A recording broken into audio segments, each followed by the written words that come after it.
Hello everyone, welcome back. Today we're going to be talking about how you can feel more confident reading other people in person. So if you're a psychic reader out there, please subscribe. My name is Lauren. I'm a psychic development coach. I have lots of courses on how to be psychic, and I totally understand that one of the most scary things that you can do is have to give a person a reading like in front of them, live, real time, can't take a break. It can be super stressful.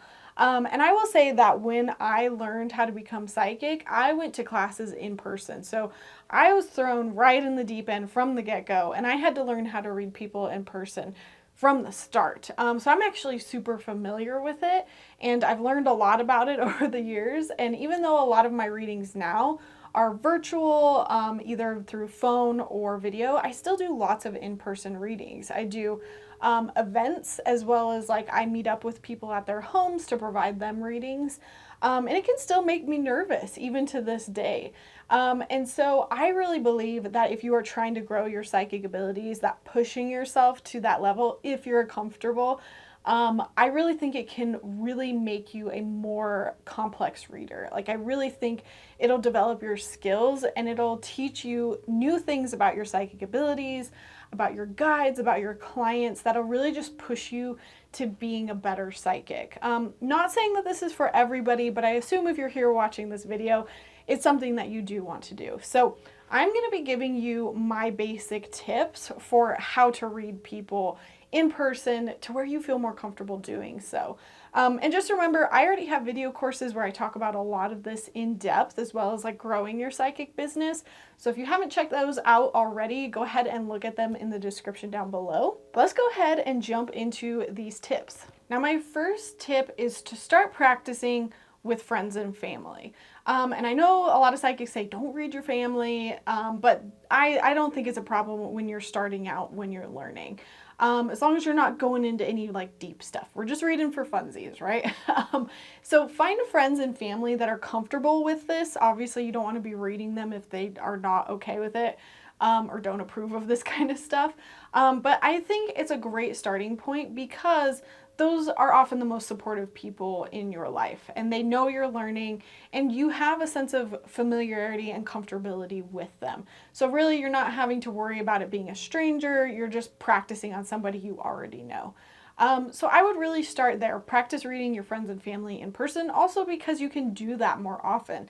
They're literally probably living in your like house with you as a roommate, or your spouse. And I really think that as long as they are not like demotivational, pessimistic people, I think hopefully they'll give you some good feedback, and you can just practice and get a lot of practice just because they're in your space frequently. Now, my next big tip is to practice in group settings with other students. I think that this is perfect because everyone understands that they're practicing, that they're learning, that they're all students. So there's a lot less pressure. Like, everyone is in the same boat, everyone's a little nervous. It's cool. And I would say if you don't know of any groups in your area, one, check Facebook. Check Facebook groups. Look if there's like some sort of metaphysical. Often I feel like you find it mostly on like witchy groups, if you don't have like a specifically like a psychic community in your area. So Facebook groups is one place you can check. I would also check Meetup or the equivalent of Meetup in your area. And specifically look for psychic groups or mediumship groups, or witchy groups, and just ask around. That's basically how I found things in my area. I was not really advertised to, I just searched. And if you still can't find anything in your area, like classes or meetups or any of that, just know that I do have an online psychic development group. It's on Facebook, but I also have psychic development practice nights every single month. So that's like a Zoom style video call where we break out into rooms and read each other. So it's not quite in person, but it's pretty close. And I wanted to provide that resource for those of you who don't have that community. So if you want to sign up for that, you do have to log in on Patreon.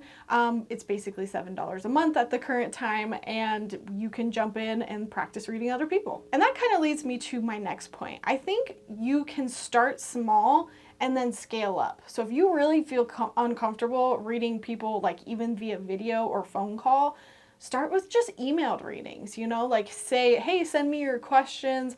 I'm going to read on my own time, and then maybe I'll send you an audio recording or a typed up email, or maybe I'll call you after the fact and tell you what I got.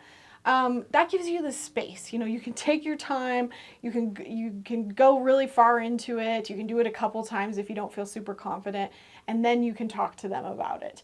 But I think that's where you should start, and then you should scale up. After that, try to do maybe a live recording of yourself. Maybe it's just your voice. Or maybe do an automatic writing like email, and then don't edit it when you're done. Like, that's it. And then you can scale up into doing video chats or phone calls, whatever, makes you more comfortable. And then you can move into reading people live. And with this, like, moving from smaller to larger, that could also be the time too. Like, start with just doing a 5-minute reading or a 1-question reading, and then move into 15 minutes, and then move into 30 minutes, and then move into an hour. I think an hour can be pretty daunting, but when I learned in lots of like short increments. Like, my teacher would give us 5 minutes, and then she'd give us 10 minutes, and then we had to do 30 minutes outside of class, or an hour outside of class, or in class or something. I actually think parties can be a really good practice, because you are basically reading maybe like one person for 10 minutes, and then you're switching it up, and then you're moving to somebody else for another 10 minutes. So it depends on if that's more scary or less scary for you, but I feel like it's helpful for me, because if I felt like one reading was just kind of going rough, I basically could end that reading and start over and move to the next person.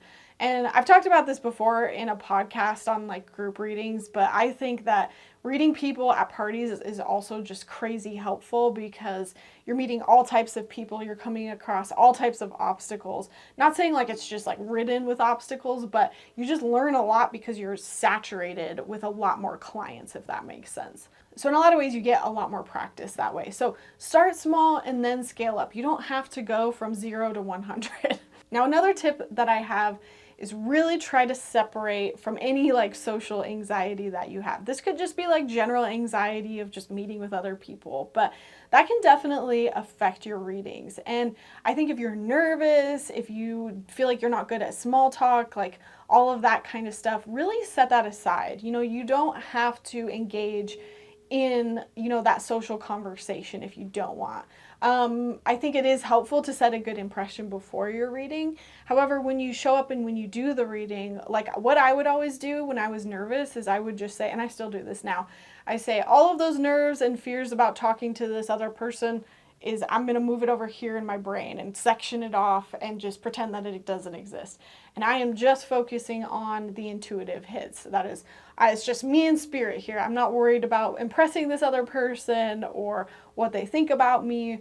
I know that's easier said than done, because I do know that social anxiety is a real thing, and some people can have it a lot more.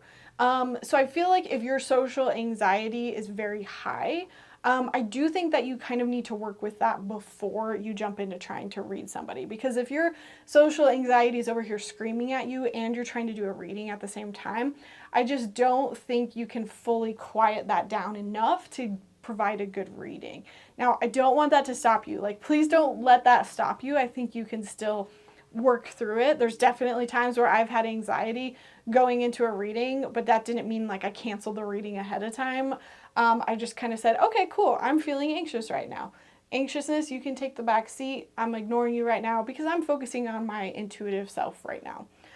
So if the affirmations are not enough for you, if kind of just doing that simple ritual doesn't help, I would really try to focus first on the social anxiety, so then you can feel like that's more in control before you start doing your reading. Now, the next tip that I have is kind of during the reading. And this is something that actually Tana Newberry, she's another psychic development coach here, she brought up in a recent TikTok video, and I was like, oh my gosh, she put that into words so well. And this happens to me all the time too, where in a reading, you're doing several things. It's a juggling act. You're basically, you're talking to spirit and you're trying to get the information back and forth with them. And as you get more practice, that gets a lot faster, and you're having a really fast conversation with spirit with yourself. But then you also have your client in front of you who you've got to converse with, and you've got to listen to what they're saying, and then you have to anticipate what you're going to say while spirit is also talking to you. And so it can be like really fast over here, really slow over here, and you're just like, it can be hard to manage, is all I'm trying to say. Now, I think that this is totally normal. I think when you're in that intuitive zone, it often is pretty fast with spirit, and you can be like, it's like having two different conversations at once.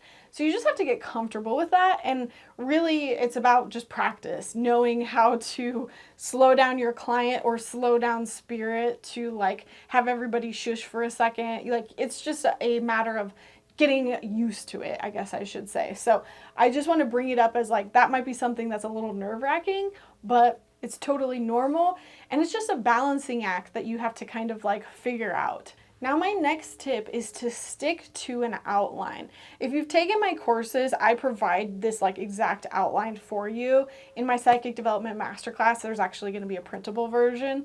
But this is an outline that you can just look at. You know, okay, this is the first step that I got to do, the next step, the next step, the next step.